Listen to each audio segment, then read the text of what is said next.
నమస్కారం. మెట్రో న్యూస్కి స్వాగతం. నేను వి రామ్చంద్. రానున్న ఎన్నికల్లో తనను ఎమ్మెల్యేగా గెలిపిస్తే కర్నూలు నగరంలో అన్ని సమస్యలు పరిష్కరించేందుకు కృషి చేస్తానని కర్నూలు అసెంబ్లీ తెలుగుదేశం పార్టీ అభ్యర్థి టీజీ భరత్ అన్నారు. ఈ మేరకు 18వ వార్డు పరిధిలో ఉన్న జోహరాపురంలో జరిగిన టీజీ భరత్ భరోసా యాత్రలో ఆయన పాల్గొన్నారు. నగరంలోని 18వ వార్డులోని జోహరాపురంలో కర్నూలు అసెంబ్లీ తెలుగుదేశం పార్టీ అభ్యర్థి టీజీ భరత్ తన టీజీ భరత్ భరోసా యాత్ర కార్యక్రమం చేపట్టారు. ఈ సందర్భంగా ఆయన వీధులలోని ఇంటింటికి వెళ్లి తెలుగుదేశం పార్టీ సంక్షేమ పథకాలు వివరించారు. ఈ కార్యక్రమంలో పాల్గొనేందుకు వచ్చిన యువనేత టీజీ భరత్కు స్థానికులు ఘనంగా స్వాగతం పలికారు. ఈ సందర్భంగా తమ ప్రాంతంలో ఉన్న సమస్యలను వారు యువనేత టీజీ భరత్ దృష్టికి తీసుకువచ్చారు. అనంతరం కర్నూలు అసెంబ్లీ తెలుగుదేశం పార్టీ అభ్యర్థి టీజీ భరత్ మాట్లాడుతూ ఈ ప్రభుత్వంలో ప్రజలకు ఎలాంటి మేలు జరగలేదని చెప్పారు. సంక్షేమ పథకాల పేరుతో డబ్బులు ఇచ్చి నిత్యావసర సరుకుల ధరలు, పన్నులు, కరెంటు బిల్లుల రూపంలో ప్రజలపై భారం మోపారని వివరించారు. అందుకే వచ్చే ఎన్నికల్లో తెలుగుదేశం పార్టీకి ఓటు వేసి గెలిపించాలని అన్నారు. తమ ప్రభుత్వంలో ప్రజలకు కష్టాలు రాకుండా చూసుకుంటామన్నారు. కర్నూలులో అర్హులందరికీ పింఛన్లు, ఇళ్ల పట్టాలు అందించే బాధ్యత తాను తీసుకుంటానని టీజీ భరత్ హామీ ఇచ్చారు. వార్డుల్లో పరిశుభ్రత లేదని, దోమలతో ప్రజలు ఇబ్బందులు పడుతున్నారని అన్నారు. తాను గెలిచిన తర్వాత ఈ పరిస్థితిని పూర్తిగా మార్చి ప్రజలకు మంచి పాలన అందిస్తానని పేర్కొన్నారు. కర్నూలుకు పరిశ్రమలు తెచ్చి చదువుకున్న యువతకు ఇక్కడే ఉద్యోగాలు వచ్చేలా కృషి చేస్తానన్నారు. చంద్రబాబు నాయుడు ముఖ్యమంత్రి అయితే రాష్ట్రానికి మంచి రోజులు వస్తాయని తెలిపారు. వచ్చే ఎన్నికల్లో ఎంపీ, ఎమ్మెల్యే 2 ఓట్లు టీడీపీకి వేసి భారీ మెజారిటీతో గెలిపించాలని ఆయన కోరారు. ఈ కార్యక్రమంలో టీడీపీ నేతలు మోహన్, వెంకటయ్య, మాధవస్వామి, తిమ్మోజీ, కార్పొరేటర్ పరమేష్, వెంకటరెడ్డి, శ్రీనివాసగౌడ్, వెంకటేష్ గౌడ్, ఎల్లాగౌడ్, తిరుపతయ్య, తిమ్మప్ప, చిట్టెమ్మ, శాంతమ్మ, అనిత, ఆనంద్, బూత్ ఇన్ఛార్జీలు తదితరులు పాల్గొన్నారు. అందరికి నమస్కారం అమ్మా. మే 13th ఎలక్షన్స్, మీ ఓటు హక్కును సరిగ్గా వాడుకోండి. మీరు సరైన నాయకుడు, సరైన ప్రభుత్వం తెచ్చుకుంటే మీరు హ్యాపీగా ఉండగలుగుతారు. నాకు ఒక అవకాశం ఇవ్వండి. మీకు 6 గ్యారంటీలు నేను చేస్తానని మాటిస్తున్నా. 5 ఏళ్లలో చదవండి, అది చదివి నాకు ఓటేసి గెలిపియండి. నేను కానీ చేయకపోతే 29లో మీరు ఓటు వేయద్దండి. నేను కూడా రాజకీయాల నుంచి కూడా తప్పకుండా. ఇంతకన్నా ఏ నాయకుడు గ్యారంటీగా ఇవ్వలేడు. సో ఒక్క అవకాశం నాకు ఇవ్వాలా. కులాలు, మతాలు కాదమ్మా, మనిషిని చూడండి. అదొక్కటే నేను రిక్వెస్ట్ చేసేది. ఇంకొకటి, నేను పక్కా లోకల్, అవతల వ్యక్తి పక్కా నాన్ లోకల్. తేడా ఉందా లేదా? ఏమి వాళ్ళకి పరిచయాలు ఉండవు, రిలేషన్షిప్ ఉండదు, ఎవరితో బంధాలు ఉండవు. ఎందుకు ఉంటుంది? ఇక్కడ లోకల్ అతను కాదు కదా. సో ఇక్కడ నేను ఇక్కడే ఉండేవాడిని, 40 ఏళ్ల పైనుంచి ఇక్కడే ఉండేవాడిని. ఓడిపోయినా చేస్తూనే ఉన్నాం సేవా కార్యక్రమాలు. అది గుర్తించండి. ఒక అవకాశం నాకు ఇస్తే పెద్ద ఎత్తున అభివృద్ధి చేసేదానికి ఆస్కారం ఉంటుంది. రేపు మన తెలుగుదేశం గవర్నమెంటే వస్తూ ఉంది. లోకేష్ గారు ఇక్కడే యువగలం పాదయాత్ర చేసినప్పుడు మీరు కూడా అక్కడికి వచ్చి చూసింటారు. చాలా సమస్యలు చెప్పారు. ఆయన ఒకటే చెప్పాడు, ఫస్ట్ గెలిపియండి, కర్నూలులో టీజీ భరత్ని గెలిపియండి, మీ సమస్యలన్నీ తీరుస్తాడని చెప్పాడు. సో మీరు నాకు బలం ఇస్తే కదా నేను ఏమన్నా పనులు చేసేదానికి అవకాశం ఉంటుంది. రేపు పార్టీ వచ్చినా ఇక్కడ నేను గెలుస్తేనే అవన్నీ చేసేదానికి ఆస్కారం ఉంటుంది. సో మీ ఓటు హక్కును సరిగ్గా వాడుకోవాల్సిందిగా రిక్వెస్ట్ చేస్తున్నా. జై హింద్. రాష్ట్రంలో తెలుగుదేశం పార్టీ అధికారంలోకి వస్తేనే ముస్లిం మైనారిటీలకు పూర్తి న్యాయం జరుగుతుందని కర్నూలు అసెంబ్లీ తెలుగుదేశం పార్టీ అభ్యర్థి టీజీ భరత్ అన్నారు. ఈ మేరకు ఈడెన్ గార్డెన్స్ ఫంక్షన్ హాలులో జరిగిన ఇఫ్తార్ విందు వేడుకల్లో ఆయన పాల్గొన్నారు. కర్నూలు నగరంలోని కేవీఆర్ గార్డెన్లో ఉన్న సూపర్ ఫంక్షన్ హాల్లో 10, 11 వార్డులకు సంబంధించిన ముస్లింలకు ఏర్పాటు చేసిన ఇఫ్తార్ విందులో కర్నూలు అసెంబ్లీ తెలుగుదేశం పార్టీ అభ్యర్థి టీజీ భరత్ పాల్గొన్నారు. ఈ సందర్భంగా ఆయన మాట్లాడుతూ తాము 40 ఏళ్లుగా ప్రజాసేవ చేస్తున్నామని, ఇంతవరకు ఏ ఒక్క ముస్లిం కుటుంబానికి అన్యాయం చేసింది లేదన్నారు. టీడీపీ, బీజేపీ, జనసేన ఉమ్మడి కూటమికి ఓటు వేస్తే ముస్లింలకు అన్యాయం జరుగుతుందని దుష్ప్రచారం చేస్తున్నారని మండిపడ్డారు. కేవలం రాష్ట్ర ప్రయోజనాల కోసం మాత్రమే బీజేపీతో పొత్తు పెట్టుకుని ముందుకు వెళ్తున్నామన్నారు. పార్లమెంటులో CAA, NRC బిల్లులకు వైఎస్ఆర్సీపీ పూర్తి మద్దతు తెలిపిందని గుర్తు చేశారు. ఒక చేయి ఎత్తి మద్దతు తెలపమంటే ఏకంగా 2 చేతులు ఎత్తి మద్దతు తెలిపిన ఘనత వైఎస్ఆర్సీపీకి దక్కిందన్నారు. 2014-19 వరకు ఉన్న టీడీపీ బీజేపీ ప్రభుత్వంలో ఏ ఒక్క ముస్లిం క్రిస్టియన్ కుటుంబానికి అన్యాయం జరిగిందా అని ఆయన ప్రశ్నించారు. తమ ప్రభుత్వంలోనే రంజాన్ తోఫా, షాదీ ముబారక్, విదేశీ విద్య వంటి మంచి సంక్షేమ పథకాలను ముస్లింల కోసం అందజేసినట్లు గుర్తు చేశారు. మరోసారి ఈ వైసీపీ ప్రభుత్వం వస్తే బానిస బతుకులే ఉంటాయని అందరూ గుర్తుంచుకోవాలన్నారు. ఇక వైసీపీ అభ్యర్థి నాన్ లోకల్ అని ఓడిపోతే ప్యాకప్ చేసుకుని వెళ్లిపోతాడన్నారు. తాను గెలిస్తే కర్నూలును పూర్తి స్థాయిలో అభివృద్ధి చేస్తానని, 6 గ్యారెంటీలు అమలు చేసి ప్రజలందరి ఆదాయం పెంచుతానని చెప్పారు. మహిళలకు స్వయం ఉపాధి కల్పిస్తానని హామీ ఇచ్చారు. తాము కష్టపడేవాళ్లమని, అందుకే సైకిల్ గుర్తు వచ్చిందని, గాలి మాటలు చెప్తున్నందుకే వైసీపీకి అల్లా ఫ్యాన్ గుర్తు వచ్చేలా చేశారని అన్నారు. 5 ఏళ్లకొక్కసారి ఎన్నికలు వస్తాయని, అదే 5 ఏళ్లకొకసారి టీజీ కుటుంబం పోటీలో ఉన్నప్పుడు కులం, మతం తీసుకువచ్చి మత రాజకీయాలు చేస్తారని టీడీపీ మైనారిటీ నేతలు స్థానిక ప్రజలకు వివరించారు. కేవలం ప్రజాసేవ కోసమే టీజీ కుటుంబం రాజకీయాల్లో ఉందన్న విషయం ప్రతి ఒక్కరూ గుర్తుంచుకోవాలన్నారు. అధికారం లేకపోయినా ప్రజలకు మంచి చేస్తున్న వీళ్లను గెలిపిస్తే ఎన్నో కుటుంబాలకు చేయూతను అందిస్తారని అన్నారు. రానున్న ఎన్నికల్లో టీజీ భరత్ గెలుపు కోసం అల్లాను ప్రార్థించాలని కోరారు. ఈ కార్యక్రమంలో TDP ward incharge Mahaboob Khan, minority cell రాష్ట్ర ప్రధాన కార్యదర్శి బషీర్, మైనారిటీ సెల్ రాష్ట్ర కార్యదర్శి జహంగీర్ బాషా, మౌలానా ముస్తఫా, కాజా, గౌస్, జియా, ఫర్జానా, సఫా, చిన్నమ్మి తదితర ముఖ్య నాయకులు, బూత్ ఇన్ఛార్జీలు పాల్గొన్నారు. ఇన్ఛార్జెస్ అందరూ కూడా కష్టపడి ఈరోజు ఇది ఏర్పాటు చేయడం జరిగింది. సో వాళ్ళందరికీ కూడా ప్రత్యేకించి ధన్యవాదాలు తెలుపుతున్నా. అమ్మ, మే 13న ఎలక్షన్స్ వస్తూ ఉంది. కరెక్ట్గా ఈ రోజు నుంచి ఇంకా 42-43 రోజులు ఉంటుంది. అంటే 40 ఏళ్ళ పైన నుంచి ఉన్నాం. ఒక్క ఫ్యామిలీకి కూడా అన్యాయం చేసినామని చెప్పేదానికి ఏముండదు. ఈ 40 ఏళ్ళ పైనలో ఒక్క ఫ్యామిలీకి కూడా మేము అన్యాయం చేయలేదమ్మా ముస్లిం సోదరులకి. అది మీరు గుర్తుపెట్టుకోవాలా. అలాగే బీజేపీతో టైఅప్ అయినారు అని చెప్పి ఒకటి స్టార్ట్ చేస్తారు. బట్ సిఏఏ, ఎన్ఆర్సి ఇట్లాంటి బిల్లులంతా వైఎస్ఆర్సీపీనే అన్ని బిల్స్కి మద్దతు తెలిపిండేది. అన్ని బిల్స్కి అంటే ఒక చెయ్యి ఎత్తమన్నారమ్మా పార్లమెంట్లో. వీళ్ళు 2 చేతులు ఎత్తొచ్చినారనమాట వైఎస్ఆర్సీపీ ఎంపీలంతా. మేము చెప్పేది మనస్సుకు తీసుకొని మే 13న సైకిల్కి ఓటు వేసి గెలిపియండి. 2 సైకిళ్ళు ఉంటాయి, అంటే 2 మెషిన్లు ఉంటాయి. రెండిట్లో కూడా సైకిల్ వేయాల. ఫస్ట్ దాంట్లో సైకిల్, రెండో దాంట్లో కూడా సైకిల్ వేయండి. ఇది చాలా ఇంపార్టెంట్. రేపు 5 ఏళ్ళ జీవితం అమ్మా మీకు. పొరపాటు జరిగితే ఇంకా ఎవరు కాపాడలేరు చెప్తున్నామ్మా.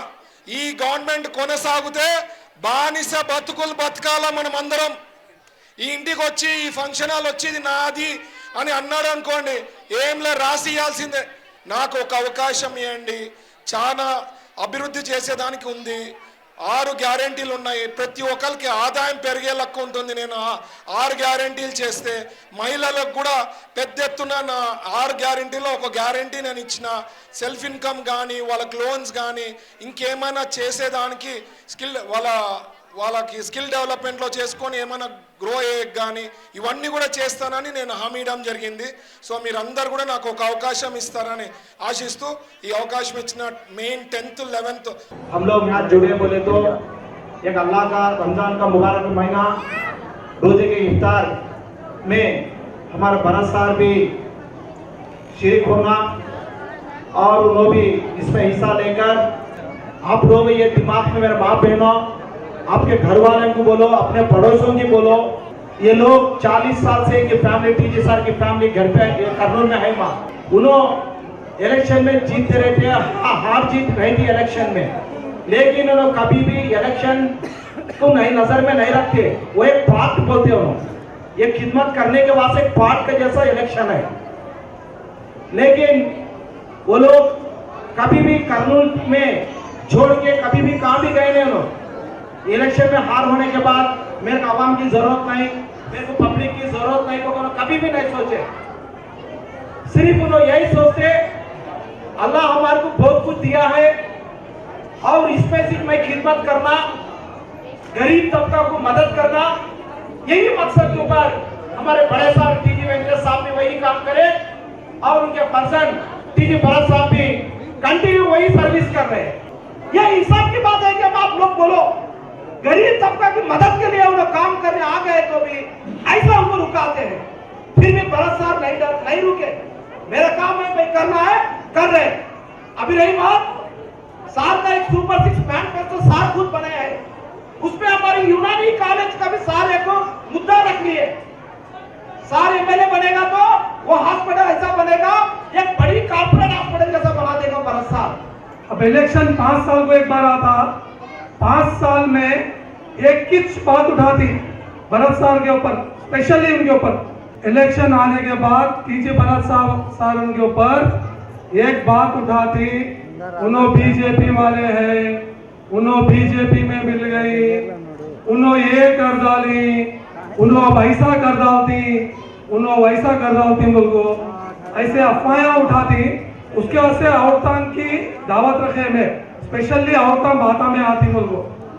ये बाता में अल्लाह के वास्ते जानो को जगन मोहन रेड्डी साहब 5 साल जीना करे सो मोदी साहब के साथ ही थे, अब तलाक दे दिया उन्होंने। हमारा निशान फैन नहीं, अब आती झूठे बातें करती, ड्रामे करती, रोती, तुम्हारे को फिर डाल डालते हो गया घेर में।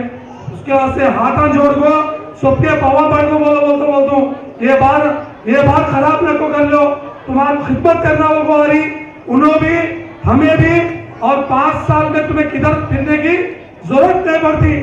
घरान के ताल्लुक से रमजान की ईद को रंदे, बकरीद को रंदे, हर काम में आगे रहती। क्या बात सोचे रहे सुने रहे? हाँ, अल्लाह हाफिज़, 2 दिन के बाद मिलेंगे फिर हम। వృద్ధులకు నిరుపేదలకు ఇచ్చే పెన్షన్ను కాజేయాలనే ఉద్దేశంతోనే తెలుగుదేశం పార్టీపై నిందలు వేసి పెన్షన్లు పంపిణీ చేయకుండా మోసం చేస్తున్నారని కర్నూలు పార్లమెంటు తెలుగుదేశం పార్టీ అభ్యర్థి బస్తిపాటి నాగరాజు అన్నారు. ఈ మేరకు నగరంలోని తన కార్యాలయంలో జరిగిన విలేకరుల సమావేశంలో ఆయన మాట్లాడారు. నగరంలోని తన కార్యాలయంలో జరిగిన విలేకరుల సమావేశంలో కర్నూలు పార్లమెంట్ తెలుగుదేశం పార్టీ అభ్యర్థి బస్తిపాటి నాగరాజు మాట్లాడుతూ ఈ నెల పెన్షన్ల పంపిణీ విషయంలో అధికార పార్టీ నాయకులు తెలుగుదేశం పార్టీపై ఎన్నికల కమిషన్పై నిందలు వేయటం ఎంతమాత్రం సరికాదని చెప్పారు. ఎన్నికల కమిషన్ పెన్షన్ల పంపిణీకి సంబంధించి వాలంటీర్లను దూరం పెట్టిందని, ఈ నేపథ్యంలో రాష్ట్ర ప్రభుత్వం విధిగా ఇతర ఉద్యోగులను వినియోగించి ఇంటింటికి తిరిగి లబ్ధిదారులకు పెన్షన్లను పంపిణీ చేయాల్సిన అవసరం ఉందని చెప్పారు. రాష్ట్ర ప్రభుత్వం మార్చి 16వ తేదీ నుంచి 30వ తేదీ మధ్య 13,000 కోట్ల రూపాయలను పెన్షన్ల పంపిణీ నిమిత్తం నిధులను డ్రా చేసిందని, వాటిని ఏప్రిల్ 3వ తేదీ నుంచి పంపిణీ చేస్తామని ప్రకటించిందని వివరించారు. వాలంటీర్లను ఎన్నికల కమిషన్ పెన్షన్ల పంపిణీకి దూరంగా ఉంచడంతో ఆ మొత్తాన్ని కూడా కాజేయాలన్న ఉద్దేశంతో అధికార పార్టీ ప్రతిపక్ష పార్టీపై ఎన్నికల కమిషన్పై నిందలు మోపి నిరుపేదలైన లబ్ధిదారులకు పెన్షన్లు పంపిణీ చేయకుండా మోసం చేస్తోందని వివరించారు. తెలుగుదేశం పార్టీ తరపున పెన్షన్లను ప్రతి ఇంటికి వెళ్లి ఉద్యోగుల ద్వారా పంపిణీ చేయాలని డిమాండ్ చేస్తున్నట్లు ఆయన వివరించారు. 40 రోజుల తర్వాత రాష్ట్రంలో తెలుగుదేశం పార్టీ అధికారంలోకి వస్తుందని, ప్రస్తుతం ఉన్న పెన్షన్లను 4,000 రూపాయలకు పెంచుతామని ఆయన తెలిపారు. ఎన్నికల్లో పెన్షన్దారులు అందరూ తెలుగుదేశం పార్టీకి మద్దతుగా నిలవాలని నాగరాజు కోరారు. కర్నూలు పార్లమెంటరీ పార్టీ ఆఫీస్ నందు మార్చి నెల 16వ తారీఖు నుంచి 30వ తారీఖు మధ్యన 13,000 కోట్ల రూపాయలు డ్రా చేశారు. ఎవరి వెంట ఆ డబ్బు కూడా పెన్షన్స్ పంచాల్సినటువంటి డబ్బులు, ముసలులవి, కళ్ళు లేని వాళ్ళవి, చెవిటి వాళ్ళవి, మూగ వాళ్ళవి, అటువంటి డబ్బు కూడా లాస్ట్కి డ్రా చేసి అవి ఇతర కాంట్రాక్ట్ వ్యవస్థలకు తనకు రేపు ఎలక్షన్లో లబ్ధి చేకూర్చాలనే సదుద్దేశంతో, ఒకే ఉద్దేశంతో ఆయన వాళ్ళ డబ్బు కూడా తీసుకొని కాంట్రాక్టర్లు పంచిపెట్టడం జరిగింది. అంత డబ్బు ఇక్కడ ఆయన ఏమంటాడంటే తెలుగుదేశం పార్టీ వాళ్ళు, ఎలక్షన్ కమిషన్ వాళ్ళు ఈ పెన్షన్ పంచకుండా వాళ్ళు ఇబ్బంది పెడతారు అని చెప్పని తెలుగుదేశం పార్టీ మీద, ఎలక్షన్ కమిషన్ మీద నింద వేస్తున్నారు. వాస్తవంగా ఇక్కడ 28వ తారీఖున సాక్షి దినపత్రికలో కూడా నీట్గా వచ్చింది. నేను ఏప్రిల్ 3వ తారీఖున పెన్షన్లు ఇస్తా అని చెప్పని స్వయంగా వాళ్ళ దినపత్రికలో వచ్చింది, సాక్షి పత్రికలో. మరి ఆయన సాక్షి పత్రికలో ఆ విధంగా కాలం రాసినా అంటే నా దగ్గర డబ్బులు నేను ఇస్తా అని చెప్పినట్టే కదా. ఏప్రిల్ 3 ఇస్తా అంటే డబ్బు ఉన్నట్టే కదా ఆయన దగ్గర. కానీ మళ్ళీ 2 రోజుల తర్వాత నాకు ఎలక్షన్ కమిషన్ వాళ్ళు ఈ విధంగా అన్నారు, తెలుగుదేశం పార్టీ వాళ్ళు ఈ విధంగా అన్నందుకే ఈ పెన్షన్లు ఆగిపోయినాయని చెప్పేసి బురద చల్లే ప్రయత్నం చేస్తున్నాడు వాస్తవంగా. కాబట్టి వాస్తవంగా ప్రజలారా బాగా గుర్తించండి, మేల్కొనండి మీరుగా. ఎందుకంటే నేను ఎలాగో పోతున్నా కదని చెప్పేసి చివరికి మీలాంటి ముసలి వాళ్ళవి, కళ్ళు లేని కపోదులవి, చెవిటి వాళ్ళవి, వీళ్ళ డబ్బు కూడా దానికి వచ్చింది ఆయనకు. అటువంటి వాళ్ళ డబ్బులు కూడా లాస్ట్కి వదిలిపెట్టట్లేదంటే ఎంత దుర్మార్గుడో ఈ జగన్మోహన్ రెడ్డి గారు. ఒక్కసారి మీరు వెనక్కి తిరిగి ఆలోచన చేసుకోండి. సచివాలయ సిబ్బంది, ఉపాధ్యాయులు, ఇతర ప్రభుత్వ ఉద్యోగులను వినియోగించి ఎప్పటిలాగే లబ్ధిదారులకు ఇండ్ల వద్దనే పెన్షన్లు పంపిణీ చేయాలని టీడీపీ నగర అధ్యక్షుడు నాగరాజు యాదవ్ అన్నారు. ఈ మేరకు నగరపాలక సంస్థ మేనేజర్ రాముడిని కలిసి ఆయన వినతి పత్రాన్ని సమర్పించారు. పెన్షన్ల పంపిణీకి సంబంధించి ఎన్నికల కమిషన్ వాలంటీర్లను దూరంగా ఉంచిన నేపథ్యంలో ఇతర ఉద్యోగులను వినియోగించి ఇళ్ల వద్దనే లబ్ధిదారులకు పెన్షన్లను పంపిణీ చేయాలని కోరుతూ నగరపాలక సంస్థ మేనేజర్ రాముడుకు తెలుగుదేశం పార్టీ తరపున వినతి పత్రం అందజేశారు. ఈ సందర్భంగా జరిగిన కార్యక్రమంలో తెలుగుదేశం పార్టీ నగర అధ్యక్షుడు నాగరాజు యాదవ్, కార్పొరేటర్ శ్రీమతి పద్మలతారెడ్డి, టీడీపీ నాయకులు అబ్బాస్, రామాంజనేయులు తదితరులు పాల్గొన్నారు. ఈ సందర్భంగా వారు మాట్లాడుతూ పెన్షన్ల పంపిణీకి సంబంధించి వాలంటీర్లను ఎన్నికల కమిషన్ దూరంగా ఉంచిన నేపథ్యంలో లబ్ధిదారులకు ఎలాంటి ఇబ్బంది కలగకుండా ఇతర ఉద్యోగులను వినియోగించి ఇళ్ల వద్దనే పెన్షన్లను పంపిణీ చేయాలని డిమాండ్ చేశారు. పెన్షన్ల పంపిణీకి సంబంధించి లబ్ధిదారులకు ఇవ్వకుండా తెలుగుదేశం పార్టీ అడ్డుకుంటోందని, అధికార పార్టీ నాయకులు చేస్తున్న ప్రచారంలో ఎంత మాత్రం నిజం లేదని వివరించారు. పెన్షన్ల పంపిణీకి తెలుగుదేశం పార్టీ ఎప్పటికీ అడ్డు కాదని, ఇప్పటికీ కూడా లబ్ధిదారులకు ఇళ్ల వద్దనే ఉపాధ్యాయులు, సచివాలయ సిబ్బంది, ఇతర ఉద్యోగులను వినియోగించి పంపిణీ చేయాలని కోరుతున్నామని తెలిపారు. కేవలం పెన్షన్దారుల సొమ్మును కూడా కాజేయాలన్న ఉద్దేశంతోనే రాష్ట్ర ప్రభుత్వం అనవసరంగా తెలుగుదేశం పార్టీపై, ఎన్నికల కమిషన్పై నిందలు వేస్తోందని వారు విమర్శించారు. ఈరోజు పెన్షన్దారులకు అంటే వృద్ధులకు కానీ, వికలాంగులకు కానీ, మిగతా బెనిఫిషరీస్కి అంతా కూడా ఎన్నికల కమిషన్ నిబంధనల మేరకు వాలంటీర్లను ఈ యొక్క నిధుల్లో ఉండకూడదని చెప్పేసి ఎన్నికల కమిషన్ ఇచ్చిన ఆదేశాల మేరకు దాన్ని అడ్డంగా పెట్టుకొని ఈరోజు ఉన్నటువంటి ప్రభుత్వము వీళ్లకు పెన్షన్స్ ఇవ్వకుండా తెలుగుదేశం ప్రభుత్వము ఈ విధంగా కోర్టుకు వెళ్ళి వాళ్ళని దూరం పెట్టినందుకు మేము పంపిణీ చేయలేమని చెప్పేది శుద్ధ అబద్ధము. దీన్ని అడ్డుగా చేసుకొని ప్రజలకు ఇబ్బంది పెట్టి తెలుగుదేశం పార్టీ పైన ఏదో నెప్పాలని చెప్పేసి వాళ్ళు ఉద్దేశపూర్వకంగా చేస్తున్నారు. మా చంద్రబాబు నాయుడు గారు కానీ, మా పార్టీ కానీ, మా పార్టీ నాయకులు కానీ స్పష్టంగా చెప్తున్నారు, మీరందరూ మిగతా సిబ్బంది అంటే సచివాలయ సిబ్బంది కానీ, అట్లే టీచర్స్ కానీ అనేక మంది ప్రభుత్వ ఉద్యోగులు ఉన్నారు. వీళ్ళ ద్వారా ఏ విధంగా అయితే ఈ 4 సంవత్సరాలు పెన్షన్ ప్రతి ఇంటికి వెళ్ళి లబ్ధిదారులకు అందించినారో ఆ విధంగా పంపిణీ చేయాలని చెప్పేసి మా చంద్రబాబు నాయుడు గారు చెప్పడం జరిగింది. అదేవిధంగా రాష్ట్ర వ్యాప్తంగా మేము అన్ని కార్పొరేషన్లకు కానీ, సచివాలయాలకు కానీ వెళ్ళి ఈ విధంగా లబ్ధిదారులను ఇబ్బంది పెట్టొద్దండి, వాళ్ళ యొక్క సంక్షేమమే మా ప్రభుత్వం కానీ, మా నాయకుడు గారు కోరుకుంటారని చెప్పేసి తెలియజేస్తూ కర్నూలు కార్పొరేషన్లో ఈరోజు మేము కమిషనర్ గారిని కూడా తెలియజేయడం జరిగింది. మా కార్పొరేటర్లు మేమంతా కలిసి కర్నూలు మున్సిపల్ కార్పొరేషన్లో మేనేజర్ గారికి ఓ లెటర్ ఇవ్వడం జరిగింది. ఎందుకంటే ఈరోజు వికలాంగులకు కానీ, వితంతులకు కానీ ఓల్డేజ్ పింఛన్స్ అందడం లేదు. ఎందుకంటే ఈ కోడ్ రావడము, ఈ వాలంటీర్ల ద్వారా పంపించి జరుగుతూ ఉంది. అది కోడ్ రావడం వల్ల వాళ్ళకి ఆపడం జరిగింది. మేము ఓటే విన్నవించుకున్నాం మేము కమిషనర్ గారికి. ఏదైతే పింఛన్ రెగ్యులర్గా 1వ తారీఖు ఎలాగిస్తున్నారో అలా సచివాలయం సిబ్బందితోని మీరు పంపిణీ చేయాలని మేము కోరుతా ఉన్నాం. రాష్ట్ర ఎన్నికల కమిషన్ ఆదేశం మేరకు వాలంటీర్లు సచివాలయాల పరిధిలో వికలాంగులకు కానీ, వృద్ధులకు కానీ, ఒంటరి మహిళలకు కానీ పెన్షన్ అందజేయకూడదని వాళ్ళ ఆదేశాలు జారీ చేయడం జరిగింది. దీన్ని సాకుగా చూపించుకొని పెన్షన్లను ఎగరగొట్టడం కోసం తెలుగుదేశం పార్టీ మీద విషం చిమ్మే ఉద్దేశంతో వైసీపీ మీడియా కానీ, వైసీపీ వాళ్ళు కానీ పూర్తిగా పెన్షన్లనే ఆపివేసి తెలుగుదేశాన్ని చాలా సాకుగా చూపిస్తూ విషం చిమ్ముతూ పెన్షన్లు ఇవ్వడం ఆపేశారు. ఈ విధంగా మా నాయకుడు చంద్రబాబు నాయుడు గారు ఆదేశాల మేరకు మేము కమిషనర్ గారిని కలిసి పెన్షన్లను ఇతర సచివాలయ సిబ్బంది వాళ్ళు ఎవరు సెక్రటరీలు కానీ, అడ్మిన్స్ కానీ వాళ్ళ ద్వారా కానీ, ఇతర గవర్నమెంట్ ఉద్యోగుల ద్వారా కానీ పెన్షన్లు అందజేసి వారి యొక్క అవసరాలని, ప్రజల యొక్క అవసరాలను తీర్చాలి. కానీ ఇలా పెన్షన్లు ఆపేసి దురుద్దేశపూర్వకంగా టీడీపీని విమర్శించేలాగా వాళ్ళని సోషల్ మీడియాలో ట్రోల్ చేయడం చాలా తప్పని, ఇప్పుడు మేమందరం కూడా ప్రతి సచివాలయానికి వెళ్ళి పెన్షన్లు అందరికీ అందించేలాగా సెక్రటరీలని, అడ్మిన్లని ప్రేరేపించి పెన్షన్లను చేయించేలాగా చేస్తామని మేము ఈరోజు భావించి అందరం కలిసి కార్పొరేటర్లు అందరం కమిషనర్ కలవడం జరిగింది. ఎటు తిరిగి ఎన్నికల కోడ్ ఇచ్చిన తర్వాత ప్రైవేట్ అని సంబంధించిన వాళ్ళు వాలంటీర్స్ని పెట్టుకున్నారు తప్ప ఆ వాలంటీర్స్ గవర్నమెంట్ కాదు, పార్టీ తరపున పెట్టుకున్నారు వాళ్ళు. ఆ పార్టీ తరపున అంటే ఇక ఎన్నికల కోడే ఎన్నికల కమిషనే వద్దని చెప్పి పంపించింది. దాన్ని సాకుగా తీసుకొని చంద్రబాబు నాయుడు మీద అనవసరమైనటువంటి కోర్టుకు పోయి స్టాప్ చేయించినాడని చెప్పి వాళ్ళని ప్రచారం జరుగుతుంది. మరి ఆయన రాష్ట్ర ప్రభుత్వం వచ్చినప్పటి నుండి విధ్వంసక అన్ని అబద్ధాలే చెప్తున్నారు తప్ప ఇక్కడ మున్సిపల్ హౌస్లో కమిషనర్ కానీ అడిషనల్ కమిషనర్ కానీ అక్కడ వాళ్ళు ఎవరు లేకుంటే మేనేజర్ కూడా ఇవ్వడం జరిగింది.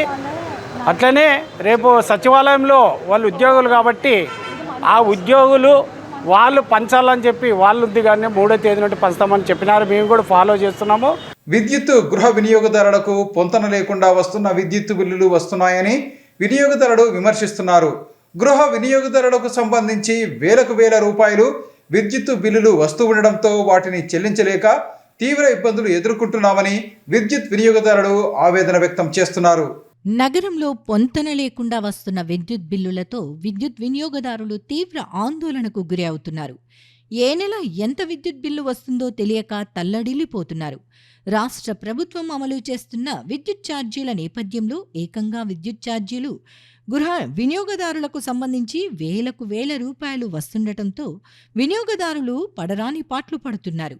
కర్నూలు నగరానికి సంబంధించిన ఒక విద్యుత్ వినియోగదారునికి సంబంధించి గత నెల 926 రూపాయల విద్యుత్ బిల్లు వచ్చింది. అదే వినియోగదారులకి ఈ నెల ఏకంగా 2375 రూపాయల విద్యుత్ బిల్లు రావటంతో కంగు తినటం ఆ వినియోగదారుడి వంతయ్యింది. తమకు పొంతనలేని విధంగా వేలకు వేల రూపాయల విద్యుత్ బిల్లులు వస్తుండటంతో నగరానికి చెందిన పాలూరు వినియోగదారులు సెటిన్ న్యూస్ను ఆశ్రయించారు. ఇందుకు సంబంధించి విద్యుత్ శాఖ అధికారులను వివరణ అడిగితే వారు ఇచ్చిన సమాధానాలు ఎవ్వరికీ అర్థం కాని విధంగా ఉన్నాయి. వినియోగదారుడు వాడిన విద్యుత్ బిల్లుకు తోడు విద్యుత్ శాఖ ఇస్తున్న బిల్లులో కస్టమర్ ఛార్జ్, ఎలక్ట్రిసిటీ డ్యూటీ, బొగ్గుకు సంబంధించి FPPCA ఛార్జీలు, లాస్ గెయిన్ ఛార్జీల పేరుతో విద్యుత్ ఛార్జీల భారాన్ని మోపుతున్నారని విద్యుత్ వినియోగదారులు ఆవేదన వ్యక్తం చేస్తున్నారు.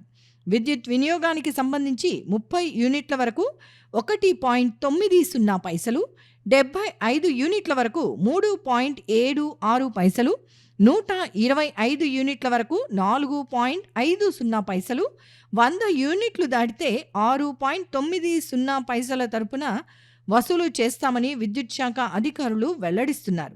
అయితే నగరానికి చెందిన వినియోగదారునికి సంబంధించి 332 యూనిట్ల విద్యుత్తును వినియోగించగా ఏకంగా 2375 రూపాయల విద్యుత్ బిల్లు వచ్చింది. అంటే మొత్తం 332 యూనిట్లకు సంబంధించి ఒక్కొక్క యూనిట్కు ₹7.15 ఛార్జ్ చేసినట్లు స్పష్టంగా తెలుస్తోంది. మరి విద్యుత్ అధికారులు చెప్పిన విధంగా 30 యూనిట్లు, 75 యూనిట్లు, 125 యూనిట్లు ఇలా స్లాబ్ ప్రకారం ఛార్జీలు వేస్తే ఆ బిల్లు మొత్తం తక్కువగా రావాలి. కానీ అలా కాకుండా ఏకంగా యూనిట్కు 7.5 వేసి బిల్లు కట్టాలని చెప్పటం నిబంధనలకు విరుద్ధమని వినియోగదారులు వాదిస్తున్నారు. ఇక తెలంగాణ రాష్ట్ర విషయానికొస్తే 50 యూనిట్లకు 1.95 పైసలు, 51 యూనిట్ నుంచి 100 యూనిట్ల వరకు 2.60 పైసలు, 101 యూనిట్ నుంచి 200 యూనిట్ల వరకు 4.30 పైసలు, 200 యూనిట్ల నుంచి 300 యూనిట్ల వరకు 7.20 పైసల చొప్పున వసూలు చేస్తున్నారు. ఇంకా కర్ణాటక రాష్ట్రంలో విద్యుత్ వినియోగంకు సంబంధించి వివిధ పథకాల కింద పూర్తిగా తక్కువ ధరల విద్యుత్తును అందజేస్తున్నారు. కానీ దేశంలో ఎక్కడా లేని విధంగా ఆంధ్రప్రదేశ్ రాష్ట్రంలో మాత్రమే వినియోగదారులకు అర్థం కాని ఛార్జీలను మోపుతూ వేలకు వేల రూపాయలు విద్యుత్ బిల్లును పంపిస్తూ వసూలు చేస్తున్నారు. దీనికి సంబంధించి స్లాబ్ ప్రకారం బిల్లులు వేసే విధానాన్ని అమలు చేయటం లేదని వినియోగదారులు ఆరోపిస్తున్నారు. ఒక పక్క సంక్షేమ పథకాలు అమలు చేస్తున్నామని గొప్పలు చెప్పుకుంటున్న ప్రభుత్వం అవి అమలు చేస్తూనే ప్రజల నుంచి పెంచిన పన్నులు వేలకు వేల విద్యుత్ ఛార్జీల రూపంలో రెట్టింపు మొత్తంలో వసూలు చేస్తున్న విషయం బహిర్గతమవుతోంది. ప్రభుత్వం సంక్షేమ పథకాలు అందిస్తోందని సంతోషపడాలో అదే సమయంలో అర్థం కాని ఛార్జీలతో వేలకు వేల రూపాయల విద్యుత్ బిల్లులు పంపిస్తున్నందుకు విచారించాలో అర్థం కాని పరిస్థితుల్లో ప్రజలు ఉన్నారు. ప్రభుత్వం సంక్షేమ పథకాలు అమలు చేయటం ఎందుకు, అదే సమయంలో తమ నుంచి రెట్టింపు మొత్తంలో వివిధ రూపాల్లో డబ్బులు వసూలు చేయటం ఎందుకు అని ప్రజలు ప్రశ్నిస్తున్నారు. విద్యుత్ వినియోగదారులందరూ తమకు వస్తున్న విద్యుత్ బిల్లులపై సంబంధిత అధికారులను నిలదీయాల్సిన అవసరం ఎంతైనా ఉందని పలువురు వినియోగదారులు అభిప్రాయపడుతున్నారు. లేదంటే విద్యుత్ శాఖ ద్వారా ప్రభుత్వం రెట్టింపు బిల్లులను పంపించి వసూలు చేస్తూనే ఉంటుందన్న అభిప్రాయం వ్యక్తమవుతోంది. ప్రభుత్వం చేసిన అప్పులను కూడా వివిధ రకాల పన్నులు, బిల్లుల రూపంలో ప్రజలు చెల్లించాల్సి వస్తుండటం పట్ల ప్రజలు ఆందోళన వ్యక్తం చేస్తున్నారు. ఇప్పటికైనా విద్యుత్ వినియోగదారులు అందరూ తమకు వస్తున్న విద్యుత్ బిల్లులను పరిశీలించి అధికారులను నిలదీయకపోతే ఇదే పరంపర కొనసాగుతూనే ఉంటుంది. వేలకు వేల రూపాయలు విద్యుత్ రూపంలో చెల్లించాల్సి వస్తుంది అని వివిధ స్వచ్ఛంద సంస్థల ప్రతినిధులు తమ అభిప్రాయం వ్యక్తం చేస్తున్నారు. ఈ నెల 2,694 రూపాయలు వచ్చింది. 2,000 చిల్లర తేడా వచ్చింది. ఇంత బిల్లులు మేము కట్టాలంటే ఏం చేయాలి? మాకు మీటర్ వచ్చి సుమారుగా 40 సంవత్సరాలు అవుతుందండి. ప్రతి మంత్ ఇప్పటి వరకు ఎండాకాలమైన ఇప్పుడు చల్లాకాలం మామూలు కాలాల్లో అయితే మాకు ఎప్పుడు బిల్లు 700-800 వచ్చేది. ఎండాకాలం అయితే 1,600-1,700 వచ్చేది. కానీ ఈ మంత్ మాత్రం మాకు 3,915 రూపాయలు వచ్చిందండి. ఇవి ఈనాటి మెట్రో న్యూస్. తిరిగి రేపు ప్రసారమయ్యే మెట్రో న్యూస్లో మళ్ళీ కలుసుకుందాం. అంతవరకు సెలవు. నమస్కారం.